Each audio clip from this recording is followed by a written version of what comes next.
जय गुरु.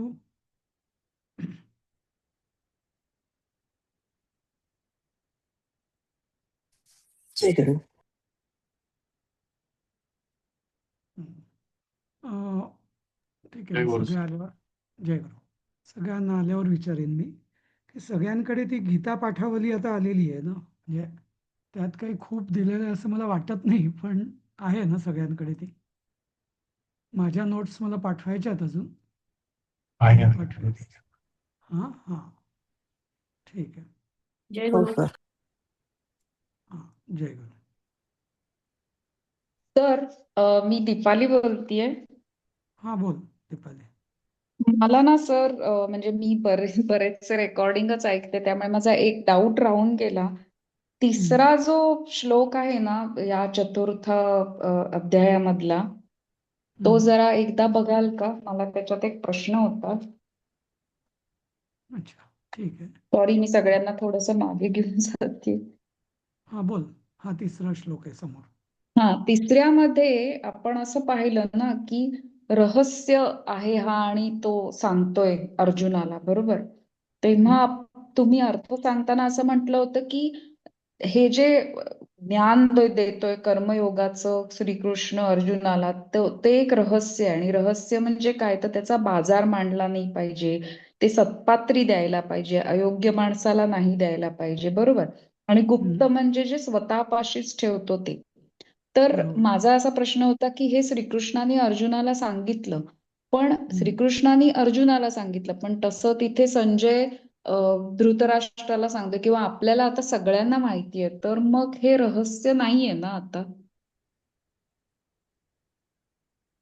हं. आता कसं आहे की सांगतो मी. एक आहे, बऱ्याचदा असं असतं की म्हणजे ते आता गीतेची पुस्तकं असं म्हणाल तर सगळीकडे आहे, बरोबर. पण त्यातलं गूढ कोणाला कळलंय का? रहस्य हे त्यातलं गूढ आहे. शब्द हम्म. म्हणजे रहस्य नाही. आता हम्म. जसं आपण अभ्यास करताना बघतोय की म्हणजे नुसतं एखाद्याच्या हातात पुस्तक दिलं किंवा एखाद्याने नुसती गीता म्हटली म्हणजे त्याला ते रहस्य कळलं का? नाही. बर. बरोबर. असं हम्म. असतं जर ते रहस्य सी नुसतं म्हणजे संजयानी धृतराष्ट्राला जे सांगितलंय तो नुसता पोपटपंची आहे ती, थोडक्यात म्हणजे. हां, तर ते त्याला काही म्हणजे कारण धृतराष्ट्राला जर तेव्हा जरी कळलं असतं पहिल्याच दिवशी, तरी धृतराष्ट्राला तेवढा अधिकार होता खरं तर त्याने युद्ध थांबवू शकला हम्म. असता तो, नाही का? हम्म. म्हणजे बर. नाही का? त्याचाच अर्थ असा की त्याच्या नुसतं पालथ्या घागरीवरनं पाणी गेलं ते, नाही का? हम्म. हम्म. हं. त्यामुळे बर. रहस्य जे असं असतं, की नुसता जसं आपण आता केमिस्ट्रीतले फॉर्म्युले किंवा आता जसं आपण म्हणतो, की न्यूक्लिअर डिझाइन किंवा सॉफ्टवेअर प्रोग्राम हा असा कोणी बघितला, हम्म. त्याला कळतं का त्यातलं काही? जो योग्य म्हणजे हम्म. नाही का? म्हणजे तो बरोबर. अवकाठ काहीच नाही करू शकत हम्म. त्याचं, नाही का? तर हम्म. तसं बर. संजयाने नुसतं एक पोपटपंचीसारखं सांगितलं नुसतं. धृतराष्ट्राला सगळं डोक्यावरनं गेलं. त्याच्या आतमध्ये घुसलंच नाही तर ते, हम्म. नाही का? बरोबर. जसा बरोबर. अर्जुन हा युद्धाला त्यामुळे प्रवृत्त झाला. गुरुकडून जेव्हा एक्झॅक्टली, जेव्हा एक्झॅक्टली. गुरुकडून शिष्याला जेव्हा ते व्यवस्थित समजावून सांगितलं जातं, त्यावेळेला तेव्हा ते सत्पात्री देणं होतं. सत्पा तेव्हा ते सत्पात्री दान होतं. म्हणूनच आपल्या धर्मामध्ये असं म्हटलेलं आहे, की विशेषतः मंत्र वगैरे जे असतात, मंत्र किंवा विद्या हम्म. ही गुरुकडून का बरोबर. प्राप्त करायची? तर कारण हम्म. नुसते पुस्तकांमध्ये पण जे सगळे मंत्र आहेत, गुप्त मंत्र वगैरे जे जे काय म्हणतात, ते सगळे हल्ली पुस्तकात आणि हम्म. इंटरनेटमध्ये सगळं आहे. नाही असं नाही. बरोबर. बरोबर. हम्म. अगदी त्याचं स्पष्टीकरण पण दिलेलं असतं. पण बरोबर. त्याचा योग्य बोध हा गुरुच त्या शिष्याला शिष्याला समजेल अशा भाषेत गुरुच सांगू शकतात ना, म्हणून. हम्म. म्हणजे नाही जी का? आपली खरी संस्कृती आहे, की आपलं उपनिषद म्हणा, किंवा मला हे जाणवलं असं की तुम्ही जेव्हा उपनिषदाचा आम्हाला अर्थ सांगितला होता तेव्हा म्हणाला होता की ही गुरु आणि शिष्याची एक चर्चा आहे. त्यांनी की आत्मा काय, परमात्मा काय वगैरे ही जी चर्चा केली होती. आणि आता याचं जे सार आपण गीतेमध्ये बघतोय ते सुद्धा अर्जुन आणि कृष्ण ही चर्चा करतायत. So मला वाटतं आपलं ज्ञानाचा सगळा हा गुरु आणि शिष्यानी चर्चा करून केलेला आहे. जे आता म्हणाल तर आमची पुढची पिढी अशी म्हणते ना कधी कधी की तुम्ही तुमच्या आई वडिलांचं नुसतं ऐकून केलं, तुम्ही का असं कधी का नाही विचारलं, असं टाईप. तर ते कदाचित म्हणजे आम्ही पण तिथे कमीच पडतो की एखादी गोष्ट त्यांना समजावून सांगायला हे पडतो. पण मला वाटतं हे आपल्याकडून आलेलं एक हेच आहे की कुणाच्याही जिज्ञासा दाबू नका, त्यांना हे करत राहा, उत्तर देत राहा वगैरे ते टाईप ते विचार ते करून. ते एक पण ती जिज्ञासा हम्म. म्हणजे उदाहरणार्थ मी असं पण असं एखाद्या हम्म. वेळेस बघतो की मुलं खूप हम्म. प्रश्न विचारतात दोन्ही गोष्टी, हम्म. एक तर त्यांची जिज्ञासा दाबून हम्म. टाकणं तेही चुकीचं, हम्म. पण हम्म. काही गोष्टी अशा असतात त्या योग्य वेळी आणि योग्य पात्रता आली कीच सांगणं फायदेशीर असतं, सांगणं नाही का? बरोबर. हम्म. हा, बरोबर. म्हणजे त्याला योग्य भाषेत समजावून सांगावं लागतं की त्याच्या आधी हे तुला समजण्याआधी हे समजणं पण हम्म. आवश्यक आहे. म्हणजे त्याचा पाया झाल्याशिवाय बरोबर. नुसतंच तो प्रश्न विचारत राहणार, पुढे काय म्हणजे काय म्हणजे काय नाही का? हम्म. असं. हम्म. हम्म. बरं, आता ठीक आहे. Thank you sir. असं मी थोडा एक वेगळा, म्हणजे तू रहस्य म्हणून विचारलं ना, तर ते मी हा. म्हणजे प्रकट, रहस्य आणि गुप्त, हा, हे अजून एक षटकर्णी पडू नये वगैरे असं पण आपल्याकडे काय काय होतं ना पूर्वी. हा, नाही, काय होतं माहितीये का, दोन गोष्टी. एक तर आता पहा, आता हेच जे आपण सांगतोय, तर हे आपण ज्यांची श्रद्धा नाही किंवा जे अर्धवट आहेत किंवा हम्म. अतिशहाणे किंवा काय वाटेल ते म्हणूया आपण, पण त्यांना जर सांगितलं तर एकतर या ज्ञानाची थट्टा होणार, एक. हम्म. बरोबर. आणि तो माणूस अर्धवट ज्ञानाने याचं क्रिटिसिझम करणार, ती व्यक्ती. हम्म. हा, आणि उलट तो त्याला अवेळी सांगितल्यामुळे तो याच्या अजून विरोधी जाणार, बरोबर. हम्म. नाही का? त्यामुळे अशा तीन चार गोष्टी होतात. म्हणजे बरोबर. त्याच माणसाचं हित आपण बघतोय की, म्हणजे तर बरोबर. म्हणून की उपनिषद, जसं मी आधी म्हटलं होतं की उपनिषद ही अशी हॉलमध्ये किंवा मोठ्या काय ग्राउंडमध्ये सांगण्याची गोष्ट नाही आहे खरं. म्हणजे हम्म. कारण ते जे आहे ते शंका निरसन आणि तो जो डायलॉग आहे तो शक्यतो म्हणजे काही लेवलपर्यंत होऊ शकतं, पण विशिष्ट लेवल म्हणजे काही काही प्रश्नांची उत्तरे गुरुनी प्रत्यक्षच द्यायला पाहिजे, असं नाही का? असं. बरोबर. हा, हम्म. तर मी रहस्याचं सांगत होतो की प्रकट, रहस्य हम्म. आणि गुप्त, म्हणजे असं एक वेगळं उदाहरण आहे की स्त्रीचं हम्म. किंवा कुठल्याही व्यक्तीचं म्हणा, आपला मुख हम्म. जे असतं, तोंड, ते आपलं हम्म. प्रकट असतं, बरोबर. बरोबर. नंतर हम्म. हा, स्त्रियांचा नंतर वरचा भाग जो असतो तो म्हणजे झाकलेला असतो, ते रहस्य असतं, आणि खालचा भाग जो असतो तो गुप्त असतो, असं म्हणजे असं म्हटलं जातं. म्हणजे प्रकट, रहस्य आणि गुप्त म्हणजे काय, असं. तेच. तर असं हम्म. असं म्हणजे, तर हे रहस्य आहे. हे रहस्य म्हणजे काय, की असं नाही की कोणाला म्हणजे माहिती पडलं तर फार मोठा प्रॉब्लेम होणार आहे, पण त्याला कळणारच नाही हम्म. ते, असं. हे काय आहे ते, असं. हम्म. ठीक आहे, बरोबर ना? बर. हां, हो हो पुढे हो, जाऊ. अगदी. हां, थँक्यू. हां, हां, पुढे जाऊया आपण. हां, आता आपण 18वा श्लोक सांगत होतो आम्ही, आणि हा खूप महत्त्वाचा श्लोक आहे, जसं मी आधीच म्हटलं होतं, की तो अर्धवट सांगितला होता मी, म्हणजे पूर्ण नव्हता केला, बरोबर. कर्मात अकर्म आणि अकर्मात कर्म, याविषयी ती चर्चा आहे, बरोबर. की जो योगी कर्मामध्ये अकर्म बघतो, कर्मामध्ये अकर्म बघतो म्हणजे काय, की कर्म करत असताना सुद्धा तो त्यामध्ये लिप्त, म्हणजे आसक्त रहित मनाने तो कर्म करतो, त्यामुळे तो कर्मामध्ये आसक्ती किंवा फलाशा किंवा अहंकार नसतो, तेव्हा तो कर्मामध्ये अकर्म बघतो.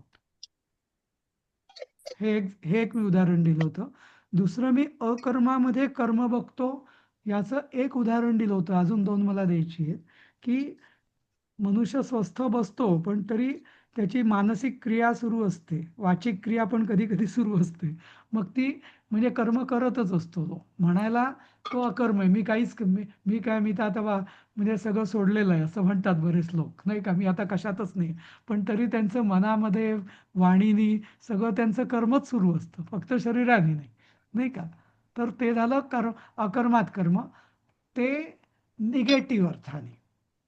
दुसरं, पण योगी आता इथं जे म्हटलेलं आहे की योगी जो अकर्मात कर्म बघतो, तो त्याच्याविषयी बोलतायत भगवान. तर ते अकर्मात कर्म बघतो म्हणजे काय, की आधीचं कर्मामध्ये अकर्म बघणे म्हणजे कर्म करत असताना अ, म्हणजे निर्लिप्त किंवा अलिप्त राहणे, बरोबर. पण इथं कृष्ण सांगतायत की अलिप्त राहून कर्म करणे. समजलं. हे कर्म करत असताना अलिप्त राहणं आणि अलिप्त असताना कर्म करणं, त्याला म्हणतात अकर्मात कर्म. हे दोन वेगळे कन्सेप्ट आहेत. पहिल्या नाही याच्यामध्ये कळलं सर. हा नाही नाही. तर पहिल्या याच्यात आहे कर्म करतोय, जे काय मला कर्म आहे ते मी करतोय, पण त्यातनं मी अलिप्त राहतोय. मी कर्म सोडलेलं नाही आणि मी अलिप्त राहतोय. दुसरं, मी अलिप्त आहे, पण मला काही कर्म जे माझ्या समोर येतं ते मी करतो, पण त्यात कधी गुंतत नाही. म्हणजे याच्यामध्ये दोन याच्यात काय आहे, प्रधान भाव काय आणि गौण भाव काय. कर्मामध्ये अकर्म म्हणजे माझं कर्म जे आहे ते मी अलिप्त भावनेने, म्हणजे भाव माझा अलिप्त आहे. कर्म करतोच आहे, मी करतोच आहे, करतोच आहे. हां, पण त्यात मी गुंतलेलो नाहीये कुठं, एक. आणि दुसरं, मी गुंतलेलोच नाहीये कशामध्ये, आणि मग जे काय माझ्यामध्ये समोर कर्म येईल ते मी अ, अ, अल म्हणजे म्हणजे अलिप्त हा माझा प्रधान भाव झाला आणि कर्म हे गौण झालं.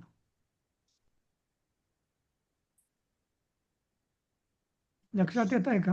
म्हणजे उदाहरणार्थ, एक मी उदाहरण हो, देतो. एकदम. हम्म. हा, की आपल्या घरामध्येच अशी एखादी व्यक्ती असते की तिला सगळं तिला होत असतं, पण ती घरात काही काम करत नाही. उदाहरण देतो मी हायपोथेटिकली. पण तिच्याकडे जर तुम्ही गेलात, किंवा आजी असतील, आजोबा असतील, तर ते लगेच ते तुम्हाला समजावून देतील. पण नॉर्मली ते कुठलं काम करत नाही. पण काम कुठलं त्यांचा दिलं तर ते चटकन तुम्हाला शिकवतील, उत्साहाने करतील आणि मोकळे होतील. पण परत ते अलिप्तच राहतील. त्यात परत कर्म करणार नाही ते. तेवढ्यापुरतं ते तुम्हाला मदत करतील, मोकळे होतील. हा झाला अकर्मामध्ये कर्म करणं. म्हणजे नित्यस्थिती त्यांची परमनंट स्टेट ही अलिप्तता आहे. आणि त्यात ते कर्म करतात, पण अलिप्तता त्यांची त्याला बाध येत नाही. हा एक.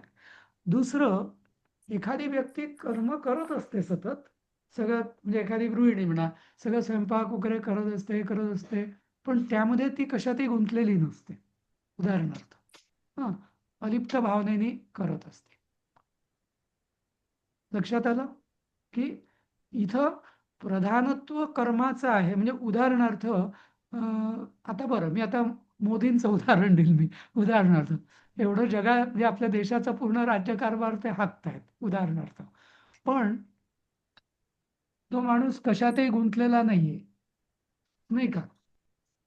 जेव्हा म्हणजे मला आश्चर्य वाटलं होतं की काहीतरी मध्ये ते 2 दिवस काहीतरी त्या गुहेमध्ये वगैरे गेले होते, किंवा कुठे त्या कन्याकुमारीला वगैरे. तर त्यांना म्हणजे इतक्या चटकन ते विड्रॉ होऊ शकतात. पूर्णपणे कर्म करत असताना ते पूर्णपणे अलिप्त असतात, म्हणून ते त्यांना जेव्हा वाटेल तेव्हा ते विड्रॉ किंवा अलिप्त असतातच ते, म्हणजे. पण त्यात त्यात मग त्यांना बॉदर, म्हणजे दे डोंट गेट डिस्टर्ब, नाही का. तर ते उदाहरण, कर्म करत सर कर्मणी याला अकर्म. स्थितप्रज्ञ म्हणायचं का? नाही नाही, आहे सगळं हे याला स्थितप्रज्ञाचंच आहे. आहे स्थितप्रज्ञाचंच आहे. हा पण ह्याचं विवेचन आहे. म्हणजे अजून नुसतं स्थितप्रज्ञ हा. याचं हे ना, आता जसं स्थितप्रज्ञ वगैरे दुसऱ्या तिसऱ्या अध्यायात संपलं, पण तो योग जो आहे स्थितप्रज्ञाचा, तो म्हणजे ज्याला आपण म्हणतो की डिटेलमध्ये भगवान आता सांगतायत की कर्मात अकर्म आणि अकर्मात कर्म. म्हणजे थोडक्यात, संसारात अलिप्तता, संसार करत असताना अलिप्तता, आणि अलिप्त अवस्थेत असताना कर्म करणे म्हणजे उदाहरणार्थ कोणी संन्यासी असतो. आता याच्यात एक उत्कृष्ट उदाहरण असं देता येईल की शंकराचार्य की जे म्हणजे आताच्या प्रत्येक पीठाचे हां आणि ते अलिप्त त्यांनी संन्यास घेतलेला असतो, पण ते त्यामुळे तसं त्यांना कर्म काहीच करायचं नसतं. पण त्यांनी लोकसंग्रहासाठी किंवा धर्माच्या उद्धारासाठी ते कुठची नेसोय? ही नेसो का ही नेसो? हं. धर्माच्या उद्धारासाठी त्यांनी त्या म्हणजे सनातन धर्माचा प्रसार आणि त्याचं प्रतिष्ठा याकरता ते कर्म करत असतात. म्हणजे मूलतः ते अलिप्त आहेत. पण त्यांना कर्माची म्हणजे कर्म त्यांच्यावर पडलेलं आहे आणि ते करत असतात. पण अलिप्त भावनेने. संन्यास धर्म त्यांचा सोडलेला नाहीये कधी. असं. आणि हे खूप कठीण आहे. दोन्ही गोष्टी खूप कठीण आहे. आपण जनरली आपण बघा इव्हन ऑफिसमध्ये वगैरे आपण काय म्हणतो एखाद्या वेळेस की नाही मी त्याच्यात नाहीये आणि मग आपण जरी आपल्याला एखादं येत असलं आपण त्यात माहिती असलं आपल्याला तरी मग त्यात पडत नाही आपण म्हणजे पूर्ण आपण अलिप्त होतो. अलिप्ततेत मग आपण कर्म करतच नाही किंवा एखादं कर्म करत असतं तर आपण त्यात इन्व्हॉल्व होतो की त्यातनं आपल्याला म्हणजे काही जर इमोशनली आपण एवढे अटॅच्ड असतो की त्यातलं आपलं त्याचे परिणाम चढ-उतार हे आपल्यावर लगेच परिणाम करतात. याचं कारण काय? आपण कर्म करत असताना अलिप्त नसतो, लिप्त होऊन जातो त्यामध्ये असं. समजलं? सर मला एक विचारायचंय. हं. हॅलो. हो, बोला ना, बोला. हां. आता एखादं गतिमंद मूल असतं तर त्याची जी सगळी काळजी किंवा त्याचं जे सगळं करते त्याची आई असेल किंवा आजी असेल किंवा घरातले अजून लोक असतात. तर हे हं. काय म्हणायचं? हे कोणतं कर्मामध्ये अकर्म आहे की कर्मात कर्म बघायचं? कारण त्याच्याकडनं तर त्यांना काहीच अपेक्षा नाहीये. नाही, 2 गोष्टी आहेत. हां, एक त्याच्याकडनं अपेक्षा नाहीये हे ठीक आहे. पण जी कोणी म्हणजे आई, आजी, वडील जे कोणी त्याच्याबद्दल म्हणजे ममत्व आहे का? हा. ममत्व जर असेल, ममत्व म्हणजे मग आसक्ती आहे, ममता आहे. हम्म. बरोबर? हम्म. हा जो भाव आहे, ममत्व आहे की नाही हा प्रश्न आहे. अपेक्षा नाहीये, फळाची अपेक्षा नाहीये. हो. पण ममत्व आहे का? नाही का? हो. ते मूल आहे का? त्यांचं म्हणजे त्या ममत्व आलंच तिथे. पण हां. आपलं मूल आहे तर हे आपलं कर्म आहे की आपण त्या मुलावर प्रेम करावं ना? नाही पण तसं म्हणजे गीता हेच म्हणते, की प्रेम सगळ्यांवरतीच करावं. प्रेम एका हा विशिष्ट तेच त्यामुळे तो भाग हां, तो हां, येणारच. हां. पण जर म्हणजे आता हीच म्हणजे जसं आपण म्हणतो ना, की म्हणजे आपला तो काय अशी म्हण आहे ना मराठीत, आपला तो बाब्या आणि हा. असं काहीतरी हां, नाही का? म्हणजे आता त्यांचा तोच भाव अशाच दुसऱ्या कुठल्याही मुलाबद्दल असतो का, की त्याला ते हिडीस-पिडीस असू करतात? शकेल का? हा. हां, की त्याला बरोबर. त्यांची वागणूक एकदम फिडीसपणाची असते, असं. हम्म. तर म्हणजे ममत्व आहे का? ममत्व म्हणजे हे माझं म्हणजे स्ट्रॉंग अटॅचमेंट. ममत्व म्हणजे अटॅचमेंट. हम्म. हां, हां. जसं म्हणजे आता आपण असं कधी-कधी असं बघतो, म्हणजे चांगलं की वाईट हा इथे मी बोलत नाही म्हणजे आणि जसं आपण म्हणतो की ममता ही सांसारिक दृष्टीने ममता या गोष्टीला चांगलं समजलं जातं. पण गीता ममतेला चांगलं समजत नाही किंवा आध्यात्मिक उन्नतीच्या दृष्टीने ममता ही चांगली गोष्ट नाहीये, असं. म्हणजे ती हम्म. ममता जर विश्वव्यापक केली आपण तर ती चांगली आहे. म्हणजे बरोबर. सगळ्यांबद्दलच एक प्रकारची सगळ्यांबद्दलच हां, ते जे प्रेम आहे, ती ममता आहे, ही सगळ्यांबरोबरच पाहिजे. सगळ्या सगळ्या प्राणिमात्रांबरोबर आणि सगळ्या चैतन्यावर पाहिजे असं. अच्छा. हां, नाही अजून का? एक विचारायचं होतं, की आता हां, एखादा न्यायाधीश एखादा निकाल देतो, तर तो कोणाच्या एक्झॅक्टली. बाजूनी छान. नसतो, दोन्ही पार्टीच्या. हां. खूप खूप छान तर तेव्हा उदाहरण. आपण हां. काय म्हणायचं? हे अकर्मातलं कर्म म्हणायचं का? नाही, नाही. कर्मातलं अकर्म. तो कर्मातलं कर्म तर अकर्म. हां. तो कर्म करतोय ना. न्यायाधीश हा त्याचा जॉब आहे. म्हणजे तो कर्म करतोच आहे. ओके. हां. आणि तेव्हा तो कर्म करत असताना पण त्यात गुंतलेला नाहीये. हं. पण आता जसं त्याला कोणी अलिप्तच न्यायाधीश राहायचंय, किंवा क्रिकेटचा अंपायर आपण म्हणतो त्याला पण ते काही हो द्यायचा असतो, हात वर करायचा, तेव्हा कोणाच्या बाजूनी नाही. हो म्हणजे तो कर्म करतोय पण त्याला अटॅच व्हायचं नाहीये. हो म्हणजे आता मागे मी कोणातरी एका न्यायाधीशाची मुलाखत ऐकली होती, मुलाखत किंवा हा. काय, तर त्यांनी असं सांगितलं होतं की फाशीची शिक्षा देण्याच्या आधी आमचे म्हणजे बरेच आम्हाला खूप मानसिक यातना होतात. ओके, शिक्षा देताना, अनाऊन्स करताना. पण त्याचा अर्थ म्हणजे ते अलिप्त नाही राहू शकत आहे. म्हणजे कदाचित म्हणजे आपण याचं कौतुक करू की किती संवेदनशील आहे हा न्यायाधीश, पण तसं नाहीये.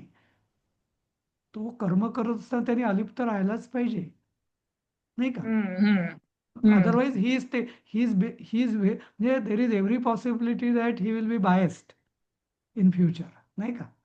म्हणजे हे कर्मातलं अकर्म झालं, मग अकर्मातलं कर्म. आता हा हा पॉइंट तर अजून कन्सेप्ट क्लिअर नाही झाला. हा त्याला एखादं असं रोजच्या जीवनातलं.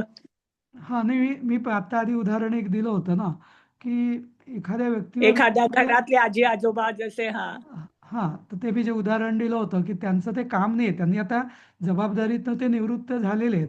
किंवा बऱ्याच आपण हा स्त्रिया पण बघतो, मी बघितलेलं अशा स्त्रिया बऱ्याच, की ज्यांनी आता सून वगैरे आली, सगळं सेटल झालं, आता घरकामातनं तशी निवृत्ती घेतलेली आहे. पण जेव्हा कधी वेळ येते, त्या लगेच पदर खोचून सगळी जबाबदारी घेऊन म्हणजे मग त्या तेवढ्या म्हणजे पुरती, हा तेवढ्या पुरती तेवढ्यापुरतं. घेतात. पण हा मग गुंतून पडत नाही. परत त्या सून बरी झाली, परत लगेच त्या अलिप्त परत होणं, हां, नाही का? ते गुंतून अकर्मातलं पडत नाहीत. कर्म. ते अकर्मातलं हा, कर्म आहे असं. हा. बरोबर. अजून एक धन्यवाद. दुसरं हो. हां, अजून एक दुसरं छोटंसं त्याचं उदाहरण आहे, जे शंकराचार्यांनी दिलंय म्हणून मी ते सांगतो, की अकर्मातलं कर्म म्हणजे लोकांना वाटतं मग मी अकर्म म्हणजे काहीच करायचं नाही. म्हणजे हे थोडंसं निगेटिव्ह हम्म. उदाहरण आहे, पण तरी ते समजणं महत्त्वाचं आहे. म्हणजे मग मी हा अकर्मीच राहू का? म्हणजे उदाहरणार्थ आता जसं मला संध्यावंदन रोजचं प्रातःसंध्या अपेक्षित आहे. माझ्याकडनं धार्मिक कृत्य अपेक्षित आहे. माझं जे काय म्हणजे म मी धार्मिक बाबतीत बोलतोय सध्या. हां, पण मग मी उपासना, संध्यावंदन सगळं सोडून देऊ का? अकर्म.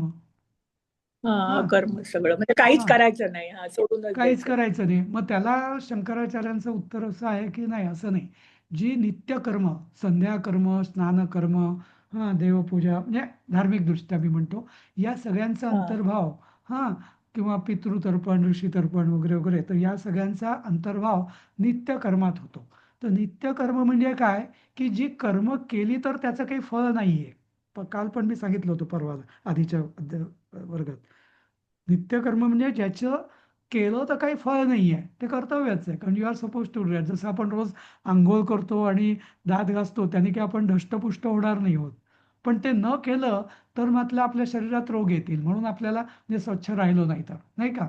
तर तसंच जर मी संध्यावंदन केलं नाही किंवा रोजची पूजा, रोजचं ऋषी तर्पण, पितृतर्पण केलं नाही, तर मला दोष लागेल. म्हणजे जे केलं तर काही होत नाही, पण जे न केलं तर प्रत्यवाय ज्याला म्हणतात धर्मामध्ये, आपल्या धर्मशास्त्रात, तर प्रत्यय म्हणजे दोष आहे. तर म्हणजे कोणी अशी पळवाट काढू नये. तुम्ही आता गीता म्हणते की बाबा कर्म करू नका, अकर्मात बघा. तर अकर्म म्हणजे जे करायचं, जे तुला जबाबदारी आहे तुझी करणं, ती सुद्धा नित्यकर्म जी तुझी आहे ती पण करायची नाहीत की काय? तसं नाही. किंवा संन्यासाने आंघोळकर पण करायची नाही का? नाही का? तसं नाही अजिबात. संन्यासांनी हा, स्वच्छ नित्यकर्म राहायलाच करायचं. नित्यकर्म. कारण स्नान शुद्ध म्हणजे संन्यासाला उलट 3दा स्नान सांगितले सगळ्यांनाच. पण म्हणजे त्यांनी शुद्ध स्वच्छ राहायलाच पाहिजे. त्याला काही ऑप्शन नाहीये असं. तर ते म्हणजे अकर्म म्हणजे याचा अर्थ असा कोणी घेऊ नये, की शक्य तेवढी सगळी कर्म सोडून द्यायची. असं अजिबात नाहीये. म्हणजे जसं म्हणजे आता काही लोक असं म्हणतो आपण संसारात असतात, घरी असतात. हे उदाहरण हं. तर पण ते मग आता मी रिटायर झालो, आता मी कसाही राहीन. म्हणजे अकर्म, नाही का? तर तसं म्हणजे अपेक्षित नाही. आळशी. हां, आळशीपणा म्हणजे अकर्म नाहीये. आळशीपणा आणि अकर्मात फरक आहे. हं, समजलं? तर हे खूप म्हणजे आणि म्हणूनच कृष्णाने आधी सांगितलं, की कर्म आणि अकर्म हे समजायला खूप गहन आहे असं. गहन आहे, गहना कर्मणो गती. हां. तर असं अजून आपण पहिल्याच ओळीवरती आहोत. पण आता पुढे जाऊया. आता समजलं ना बऱ्यापैकी पहिली ओळ. कर्मात अकर्म कसं आणि अकर्मात कर्म कसं, जो कोणी बघतो ते म्हणजे नक्की काय, हे समजलं आपल्या सगळ्यांना. हळू समजेल पण थोडं थोडं आलं ध्यानात. हा, आता पुढे म्हणतायत आता तरी भगवान. वाटतंय समजलंय. बरोबर. तर आता पुढे भगवान म्हणतायत की सबुद्धिमान मनुष्येषु सयुक्त कृत्स्न कर्म कृत. हं. आता असा जो बुद्धिमान व्यक्ती आहे, सहा बुद्धिमान, हा, अ, मन आणि जो बुद्धिमान आहे, आता परत एक लक्षात घ्या हा, इथे म्हणजे बऱ्याचदा लोक निवृत्त असतात पण ते म्हणजे मंद बुद्धीचे असतात म्हणून ते निवृत्त झाले असतात, तशी अपेक्षा नाहीये. तो बुद्धीचा वापर करणं अपेक्षित आहे. म्हणजे हे सगळं समजून उमजून करायचंय, हे महत्वाचं. बुद्धीचा उपयोग करून. म्हणून सहा बुद्धिमान मनुष्येषु सहा, म्हणजे तो सगळ्या मनुष्यांमध्ये बुद्धिमान आहे. जर तो योग्य म्हणजे, कारण तो हे सगळं बुद्धी म्हणजे डोक्याने काम करून हे ठरवता येतो असं, आपोआप होत नाही त्याच्याकडून. आपोआप किंवा डोकं चालत नाही म्हणून होत नाही असं नाही आहे त्याचं. आणि सहा युक्त म्हणजे त्यांनी खरा योग अंगी बांधलेला आहे, म्हणजेच तो योगी आहे.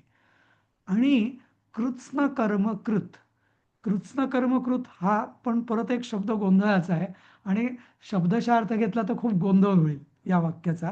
म्हणजे हा असा योगी कृत्स्न कर्म म्हणजे सगळी कर्म केलेला आहे, करणारा आहे असं. केलेला आहे, करणारा आहे, केलेला आहे असं. मग सगळी कर्म म्हणजे काय? मग आता आपण म्हणू की अरे, इकडे गीता सांगते की तुम्ही कर्मयोग करा, कर्मातनं निवृत्त व्हा. आणि इथे तर असा योगीला मग असं सर्व कृत्स्न कर्मकृत का म्हणतायत?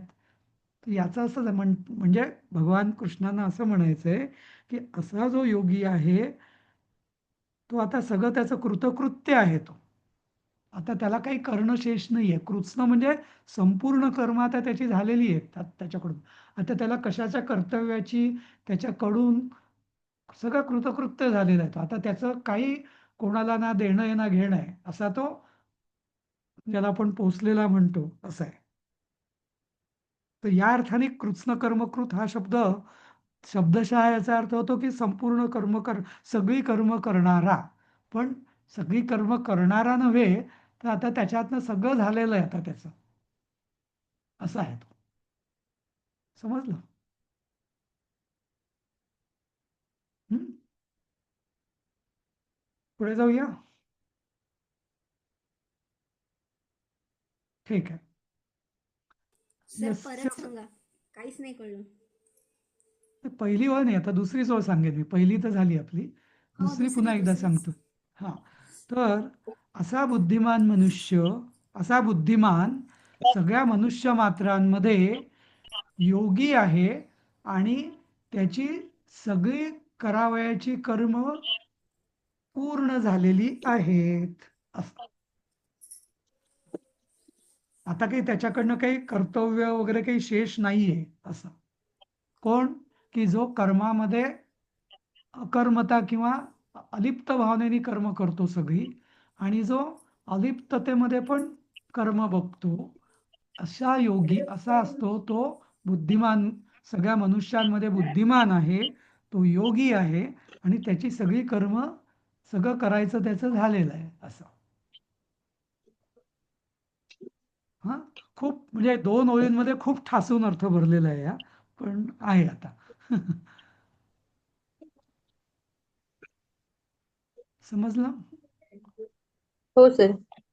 हा, ठीक आहे. कोणाला विचारायचं नाही ना अजून याच्यावर? पुढे जाऊया मग आपण. आता परत ते मी तुम्हाला जे म्हटलं होतं की हे सगळं अजाणतेपणे व्हायला नको, हे समजून उमजून होणं अपेक्षित आहे. कारण मुक्ती ही म्हणजे मंदबुद्धी किंवा म्हणजे नुसता एखादा फक्त झोपून राहील आणि म्हणेल मी आनंदी आहे, त्याचं काम नाहीये ते. असं आळशी माणसाचं काम नाहीये. तर कसं ते सांगतात. यस्य सर्वे समारंभा कामसंकल्पवर्जिताः ज्ञानाग्निदग्ध कर्माणं तमाहुः पंडितं बुधाः. यस्य सर्वे समारंभाः कामसंकल्पवर्जिताः ज्ञानाग्निक दग्ध कर्माणं तम आहू, फक्त एकच संधी याच्यात, तम आहू पंडितम बुधाः.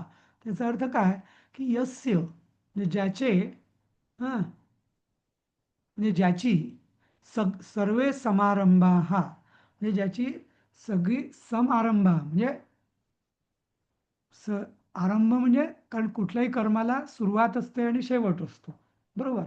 तर ज्याची सगळी कर्म ही, आता समारंभ म्हणजे काय की ती सगळे कुठली कर्म तो करतच नाही आधी. म्हणजे आता मी पोचलेला झालो म्हणजे मला आता काही केलं तरी चालेल असं नाही. समारंभ याचा अर्थ की तो जो काय करतो ते शास्त्रसंमत शास्त्रविहित धर्मानुसारच करतो. हां, असा जो कोणी जो शास्त्रानुसारच सगळी कर्म करतो, पण ती कामसंकल्प वर्जिता, पण ती सगळी कर्म कामना पण नसते त्याची, जी इच्छा आसक्ती नसते त्याची फलप्राप्तीची म्हणा किंवा इच्छा पण नसते, आणि संकल्पवर्जिता, हे फार महत्वाचं आहे. संकल्पवर्जिता म्हणजे तो फार म्हणजे त्याचं काय म्हणजे ज्याला आपण संकल्प म्हणजे काय, जसं आपण म्हणतो ती शेख चिल्लीची गोष्ट, शेख चिल्ली किंवा कुणाची तरी गोष्ट आहे ना, मग मला एक अंड म्हणजे त्याला तो एक अंड घेतो, मग एवढी अंडी 50 अंडी माझ्याजवळ आहेत, मग 50 त्याच्या कोंबड्या होतील, कोंबड्यांच्या अजून कोंबड्या होतील, त्या अजून अंडी देतील, मग असं होईल, मग मी घर बांधेन, माझं लग्न होईल वगैरे वगैरे. तर असं म्हणजे तो असं ज्याला दिवा स्वप्न बघत नाही कधीच. हां, संकल्पवर्जित कुठल्याही कल्पनेमध्ये तो रममाण होत नाही, जमिनीवर असतो. म्हणजे इच्छा कामना हे काही नाही. त्या कामनेचं एक सुंदर उदाहरण मी तुम्हाला सांगतो. आपण बऱ्याच जणांनी टू व्हीलर किंवा फोर व्हीलर इव्हन सायकल तरी नक्कीच चालवली असेल, बरोबर, आपल्या सगळ्यांनी. तर जसं आपण म्हणजे म्हणजे आपण 4 प्रकारच्या अवस्थांमध्ये राहू शकतो. एखादं कर्म आहे, त्याची मला कामना आहे आणि मी ते कर्म पण करतो. मला त्याची तीव्र आसक्ती पण आहे आणि मी ते कर्म करतो, एक. दुसरं, मला कामना नाही आहे आणि मी कर्म पण करत नाही, थोडक्यात आळशी. हां, बरोबर. मला कामना पण नाही, काही इच्छा पण नाही आहे आणि मी तो करतही नाही कर्म. तिसरं आहे की ज्याला कामना आहे पण तो कर्म करत नाही. आणि चौथं आहे की ज्याला कामना नाही पण तो कर्म करत असतो. बरोबर, आलं का लक्षात? तर ज्याला हा, कामना आहे आणि जो कर्म करत नाही म्हणजे तो पण आळशीच होतो ना ऍक्च्युली. तो आळशी होत नाही. तो कामना आहे पण कर्म करत नाही म्हणजे काय, मानसिक कर्म झालंच की त्याचं ते. सी क्रिया, हा, कर्म ही 3 प्रकारची असतात, कायिक, वाचिक आणि मानसिक. काया वाचा मने, बरोबर. तर तो मनातनं कामना म्हणजे काय, मानसिक कर्म ना, आणि त्याची आसक्ती वासना राहिलीच ना त्याच्यावर, इच्छा आहे, बरोबर. त्यामुळे बरोबर. काम, हा, त्यामुळे तेही चुकीचंच. म्हणजे जसं म्हणजे नुसतं झुरत असतो तो, फक्त म्हणजे शांत नसतो, कधी तृप्त नसतो, संतुष्ट नसतो, तो कामना असतेच त्याला, पण आळशी आहे. हा, आलं दुसरा लक्षात. माणूस इच्छा पण नाही ना आळशी पण आहे, असं. तिसरं आहे खूप की कामना पण आहे आणि कर्म पण करतो, खूप मरत असतो. हां, आणि चौथा जो आहे की कामना नाही पण कर्म करत असतो, अलिप्तपणे, विनासक्ती, विना आसक्ती, विना अहंकार आणि फळाच्या अपेक्षेविना. या 3 गोष्टी ज्या आपण नेहमी म्हणतो, आसक्तीरहित, अहंकाररहित आणि फलाशारहित, असं. तर असा जो म्हणजे हे जे पहिले वाक्य आहे ना, याचं हे ते आहे की जसं आपण म्हणजे गाडी आपली पूर्ण न्यूट्रलवरती जशी गाडी चालते, म्हणजे गाडी तर चालते पण पेट्रोल खर्च होत नाही, कारण न्यूट्रलमध्ये आहे गाडी. दुसरा प्रकार, उलट प्रकार, गाडीला किल्ली दिली आणि नुसतं ढुरढुर करते, म्हणजे पेट्रोल खर्च होतोय, पुढेच जात नाहीये. तो उलटा प्रकार. गाडीच नुसतीच थंड बसलेली आहे, म्हणजे काय, कामना पण नाही आणि कर्म पण नाही. हां, पण आणि कामना पण आहे आणि चालवतोय, गाडी चालवतोय, पण पेट्रोलही खर्च होतोय. इथं अपेक्षा कशी आहे, की गाडी न्यूट्रलवरती आहे, पण गाडी सुसाट पळते उतारावर असल्यासारखी, असं.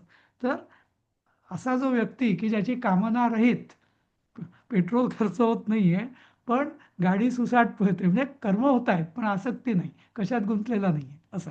तर ज्ञानाग्धी दग्ध कर्माणम, तर अशा माणसाच्या याच्यामध्ये सगळी त्याची कर्म ज्ञानरूप अग्नीमध्ये भस्म होतात. कळलं? म्हणजे तो जो काय कर्म करतही असला तरी त्याला त्याचं लिंपत नाही, पाश होत नाही, बंधन होत नाही, कारण तो कामसंकल्प वर्जित आहे. त्यांनी पेट्रोल गाडी न्यूट्रलवरतीच ठेवलेली आहे. आणि नुसतंच एवढं नाही, तर ज्ञानाग्धी, आणि हे सगळं जो जाणून करतोय, सगळं समजून करतोय, म्हणजे अजाणता नाही करतोय, हे फार महत्वाचं आहे. म्हणजे त्याचं पूर्ण भान आहे त्याला त्याला की तो काय करतोय, कसं जाणून बुजून. तो अलिप्तता ही आपोआप होण्याची किंवा मूढपणे होण्याची गोष्ट नाहीये. अलिप्तता ही म्हणजे मन जागेवर ठेवून, म्हणजे प्रयत्नपूर्वक तो अलिप्त होतोय, राहतोय. नंतर ते सहजता येत असेल त्याच्यात, पण तो कायम ते लक्षात ठेवतो की मग मला याच्यात गुंतायचं नाहीये, लिप्त व्हायचं नाहीये, आणि तो ती नेहमी काळजी घेतो. तर आणि म्हणून अशा ज्ञानाग्नीमध्ये त्याची सगळी कर्म दग्ध होतात, मग कर्माचा पाश लागत नाही. आणि तम बुधाः, तम, आणि अशा त्याला म्हणजे त्या व्यक्तीला, त्या योग्याला, बुधाः म्हणजे पंडितजन, बोध असलेले जन, पंडितम आहुः, तर पंडित म्हणजे त्याला पंडित म्हणतात. कोणाला? की ज्याच्या सगळे कर्म हे कामना आणि संकल्प विरहित आहेत, आणि तो सगळं हे ज्ञानाने करतोय, जाणून, म्हणजे पूर्ण शुद्धीवर असून समजून उमजून करतोय त्याला, आणि त्याला ज्ञान आहे, अशा व्यक्तीला म्हणजे ज्ञानी लोक पंडित म्हणतात, असं. समजलं? तर आहू हो म्हणजे म्हणतात, पण म्हणजे धातुरूप काय आहे आणि कुठली विभक्ती आहे ही? हु उच उवाचचीच आहे, म्हणजे तो उच उच्च धातूच आहे ते, म्हणजे उच जे आपण उवाच ब्रू आहे वगैरे ना म्हणतो. सर? आहूने वच धातूच असावं ब्रूच? मला वाटतं. हा, नाही, मला वाटतं ब्रू ब्रूच आहे. ब्रू आहे का? असेल, ब्रू असेल. असं वाटतं मला. अच्छा, असेल, ब्रू असेल. वच किंवा ब्रू या दोन्हीपैकी एकच असेल. ठीक आहे. तर हा श्लोक कळला, 19वा. हा हो सर. हा वेळ राहिलेला नाही आहे तसा, पण आपण वाचूया फारसा. त्यक्त्वा कर्मफलासंगम नित्यतृप्तो निराश्रयः कर्मण्यभिप्रवृत्तोऽपि नैव किंचित करोति सः. तर आता जे कामसंकल्प वर्जिता हा, तर हे आपण बघितलं, पण ती आपण म्हणतो फळाची आशा. एक तर त्याचं आता त्याच्याविषयी भगवान थोडं स्पष्टीकरण अजून देत आहे, की कोण आता हा पंडित जो आहे तो काय करतो. तर त्यक्त्वा कर्मफलासंगम, सगळ्या कर्मातनं कर्मफळाची संगती, त्यक्त्वा म्हणजे सोडून देतो, असंगम, कर्मफळाची आसक्ती पूर्णपणे तो सोडून देतो. नंतर नित्यतृप्तो निराश्रय, आणि तो नित्यतृप्त असतो. हे सगळ्यात महत्वाचं. म्हणजे जसं मी म्हटलं, की ज्याला कामना आहे पण जो कर्म करत नाही, तो नित्यतृप्त कधीच नसणार, कारण तो झुरत असणार. इच्छा तर आहे, तर तो नित्यतृप्त असतो. दुसरं निराश्रयः. आता निराश्रय